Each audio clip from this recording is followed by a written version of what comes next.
Happening today, we are exactly 1 year away from the start of the 2020 Summer Games in Tokyo. Yeah, and of course, Colorado Springs, being Olympic City, USA, is in full swing preparing for those games.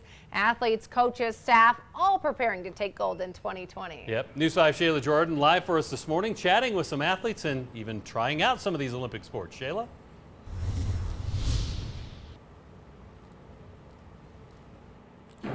Yes, I remember we tried out some sports earlier this morning. Now we are talking to the athletes, both past and future Olympians. All right, Matt, so you have done this. You've competed in the games. Now you're coming back as a coach. What is it like in this final year prepping everyone for what's about to happen?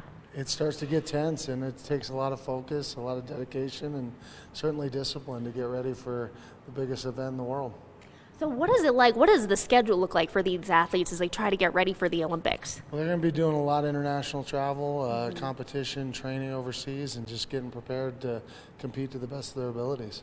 So speaking of getting prepared, you are in the midst of it right now. You're actually a local, born and raised here. What's it like going from, this being your backyard to now you're in Olympic City, USA, and you're preparing for the Olympics? It's a great honor to be here in home in your backyard. So, I'm excited to represent my hometown well and excited to keep things moving forward. Okay, and you have a little ways to go, I understand. You're 1 year out. How do you get to that next step? How do you qualify for the Olympics? So we have a series of tournaments that we'll have to qualify for here coming up, and just trusting the process and faith in my coaches.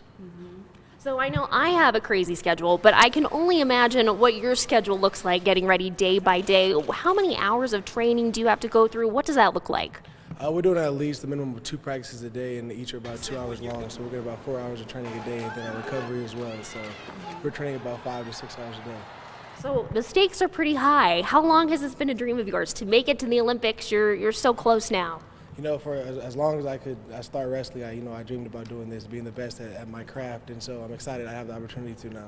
Okay, and now a big event happening today. You're exactly 1 year out. If folks want to come out, they have the chance to get involved, to actually meet some of the team. What's happening today?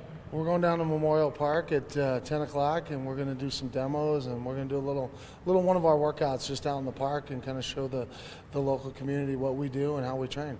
So people will actually have a chance to see some of you guys in action? Yeah, they're going to get to see our athletes that are out there preparing for the Olympics. They're going to be pummeling in the grass and doing a little combat. Well, I'm glad I am not trying that this morning. I'll stick with rock climbing and let you guys do what you're so good at. Well, thank you for joining us this morning. If you guys want to be out there, 10 a.m. at Memorial Park. There's going to be so much more happening. We've also got the details for you on KOA.com and the News 5 app. For now, watching out for you, Colorado Springs. Shayla Girard in News 5.